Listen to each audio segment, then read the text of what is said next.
Hello, my name is Kairos Santi, and for many years I lived an invisible battle that seemed to be present in every moment of my life. I grew up in an environment where temptations and distractions were strong, and for a long time I didn't understand the spiritual depth of these battles. But it was in my journey with God that I realized something surprising, something that many of us may not even notice, but that affects our spiritual lives daily. And today I want to share with you a secret that was revealed to me. A secret about how Satan has used something as simple and common as food to weaken our spirituality. Have you ever stopped to think about the impact that your diet can have on your spiritual life? It seems strange, doesn't it? How can something as simple as what you eat affect your connection with God? But the truth is that Satan uses food in ways you may have never imagined, and that is exactly what we're going to talk about today. I know that many of you are struggling with something invisible, but very real. A daily spiritual battle that seems hard to win. And perhaps you don't realize it, but your food choices may be directly connected to this battle.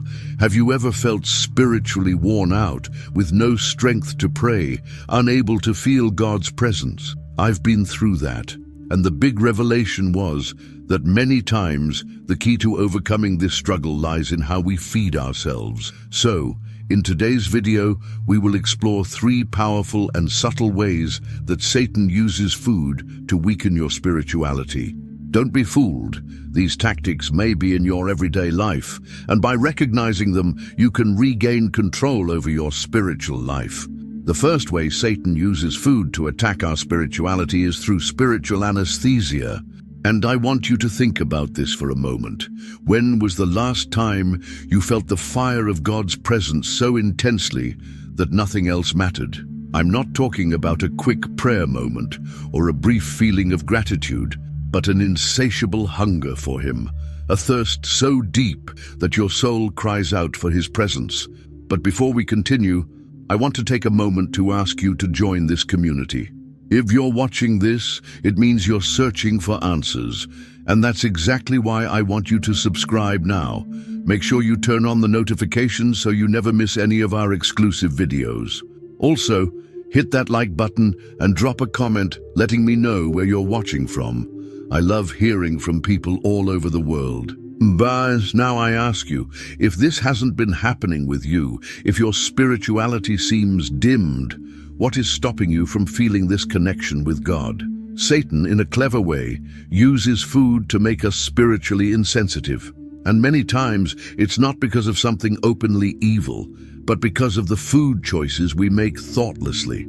Processed foods, rich in sugar, full of chemical additives. All these items may seem harmless, but they have a profound effect not only on our bodies, but also on our souls. Personally, I've gone through this experience. At a certain point in my life, I was consuming all kinds of fast food, full of sugar and preservatives. And little by little, my energy was draining, my mind became cloudy, and the most dangerous thing of all, my spiritual sensitivity decreased.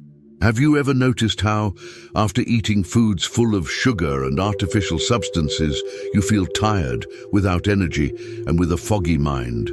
But the worst part is not just the physical effect. The same lethargy you feel in your body also affects your spirit. You start to not notice the small things God is doing in your life. You start to not hear His voice clearly, and that's exactly what the enemy wants. He wants you to be so busy with the temporary pleasures of food that you don't notice the whispers of the Holy Spirit. Satan knows that if he can anesthetize our spiritual senses, he can pull us away from what really matters, God's presence and the mission He has for us. Think about it.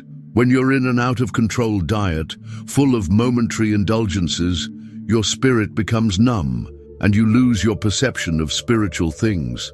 I'm not saying that eating for pleasure is wrong. God created us to enjoy food, but what Satan does, slyly, is make food indulgences take the place of pleasure in God. And when that happens, our hunger for Him starts to decrease. Let's talk a bit more about sugar, for example. Today, in our modern world, sugar is one of the most consumed ingredients, but its effects are devastating both for our bodies and our spirits. It causes spikes in dopamine in the brain, making us feel pleasure, but this pleasure is fleeting, and soon comes the crash, the feeling of tiredness, mental fog, and of course lack of spiritual clarity. Sugar is not just food, it is one of the greatest manipulators of our physiology. When consumed in excess, it creates a cycle of addiction where, just like the world offers temporary pleasures, we become dependent on something that destroys us from the inside.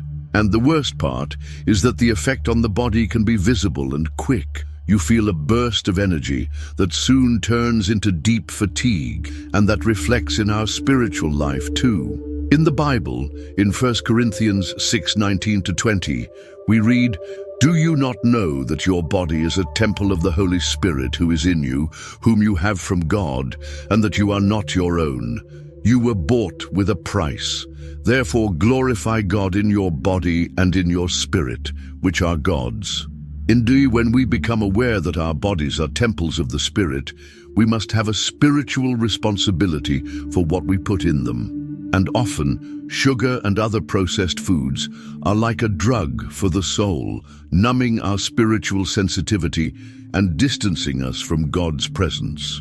In my own life, I began to realize that the constant consumption of sugar-laden foods was leaving me spiritually and emotionally exhausted. As I mentioned, the feeling of fatigue wasn't just physical, but also spiritual. I was drifting away from the things of God and becoming dependent on the instant pleasure that food offered. This blinded me to the importance of seeking in God what only He can offer, lasting and true peace. Now let's talk about gluttony. And this is a delicate point because we often see food as a simple physical necessity. But the Bible is clear in warning us about the danger of losing control over our desires, even our food desires. Gluttony is not just the act of overeating, it is the lack of control over our appetites. And when we give in to the desire to consume more than our body really needs, we are yielding to an addiction that goes beyond food. Gluttony weakens our self-control and opens doors to other temptations. I want you to think about this. When you lose control in one area of your life, like food, you start to become more vulnerable in other areas as well. In the book of Proverbs, in 25:28, we read, "Like a city that is broken down and without walls, so is a man who has no rule over his own spirit." This verse is powerful. It teaches us that a lack of self-control opens gaps in our spiritual life. When we can't control a simple desire like hunger, we become defenseless against other more dangerous temptations like pride, anger, jealousy, and laziness. I've experienced this up close. There were times when I ate without thinking, giving in to the momentary pleasure of food, and that began to affect my spirituality. I became more complacent, more easily manipulated by the enemy. The lack of self-control in my eating was just a reflection of a bigger problem in my spiritual life. Food, which should be sustenance for the body and soul, starts to become an idol. When food becomes an escape for our frustrations or a comfort for our emotions, we are losing control, and Satan knows that. He uses this moment of weakness to pull us away from the true source of comfort, which is God. How can we break this cycle? The answer lies in the practice of self-control. And I'm not talking about superficial self-control, but deep spiritual discipline. As Paul said in 1 Corinthians 9:27, "But I discipline my body and bring it into subjection, lest, when I have preached to others, I myself should become disqualified." Paul didn't allow his body to dictate the rules of his life, and that should be our stance too. The practice of self-control in eating is a powerful way to strengthen our spirit. Every time you resist the urge to overeat, you are telling the enemy, "I am stronger than my desires. I am stronger than momentary pleasure. I am governed by God, not by my emotions." And with that, you begin to restore your self-control, building walls of protection around your spiritual life. Now, we come to the third and one of the most important points: idolatry through food. And perhaps this is the most subtle point of all. Food, something so necessary for our survival, can easily become an idol in our lives. This can happen in ways we don't even notice, but the truth is that when we start depending on food to fill emotional or spiritual voids, we are putting something in the place of God. Idolatry is when something takes the place of God in our life, becoming our main source of comfort, pleasure, or identity. Food in our modern society has become a refuge for many. When we are stressed, sad, or even happy, we seek comfort in food. But the question is, are we seeking comfort in food or in God? The Bible is clear in teaching us that God must be our only source of satisfaction. In Philippians 3:19, Paul says, "Their God is their belly, and their glory is in their shame, for they mind earthly things." When our life revolves around the pleasure of food, instead of our relationship with God, we begin to fall into the trap of idolatry. I myself have lived this cycle. For years, I found myself using food to fill an emotional gap. When I was sad or anxious, I didn't seek God's presence as I should have. Instead, I turned to food for comfort. And without realizing it, food began to become my idol. But like anything that is idolatrous, it could never truly satisfy me. It left me empty, and my spirit also felt empty. When you place food at the center of your life, it begins to dominate your thoughts and actions. You start to plan your day around meals, thinking about what you're going to eat next, not what God has for you. Your identity starts to be defined by what you eat and not by what God has done for you. But this is a false satisfaction. What Satan wants to do is simple. He wants you to look at food as a source of identity and comfort, not God. But the truth is that God is the only one who can fill the void of the soul. As it says in Matthew 4:4, "Man shall not live by bread alone, but by every word that proceeds from the mouth of God." Food can nourish your body, but only God can nourish your soul. So, how can we combat food idolatry? The first step is to recognize where food has taken the place of God in our lives. When you feel the temptation to seek comfort in food, stop and ask yourself, am I going to food to escape my pain, or am I seeking God to heal my heart? This is the first step in breaking the idolatry of food.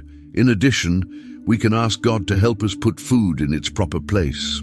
Food is not bad, but when it becomes our refuge or our source of pleasure, it loses its original purpose and pulls us away from God. By recognizing this, we can begin to surrender every area of our life to God, including our eating. Today, we talked about 3 ways Satan uses food to attack our spirituality: spiritual anesthesia, gluttony, and food idolatry. And throughout this video, you've seen how these tactics are not just about food itself, but about the impact they have on your spiritual life and your relationship with God. Now, I want you to stop for a moment and reflect. What are you going to do with this truth you just heard? What are you going to do with the revelation that what you eat, how you eat, and even why you eat has a direct effect on your connection with God? I know that many times we don't stop to think about this, but today is the moment for you to stop and consider the power of these choices. Maybe you've realized that at some point, food has taken a place in your life where it shouldn't have. Maybe you've noticed that over time, Satan has used food subtly to weaken your faith or distance you from God. But here's the big truth. You can change this. I know God has something better for you. He has an incredible purpose for your life, and He wants you to live in freedom, self-control, and spiritual fullness. But for that, you need to decide to take action.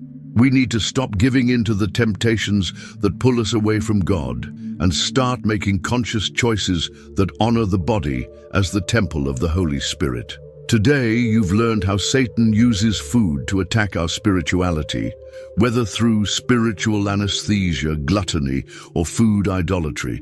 And throughout this video, you've had the chance to reflect on these truths. Now, It's the moment for you to think about how these revelations impact your life and what you can do with them. If you've made it this far, it's because something within you is responding to this call for transformation. The simple fact that you are open to this reflection is already a big step toward a life more aligned with God's purposes. And you're not alone on this journey. I know that change is not always easy, but you have everything you need to live in freedom and health, both physically and spiritually. Every choice you make to honor God, even in the simplest things, strengthens your connection with Him and brings you closer to the plan He has for your life.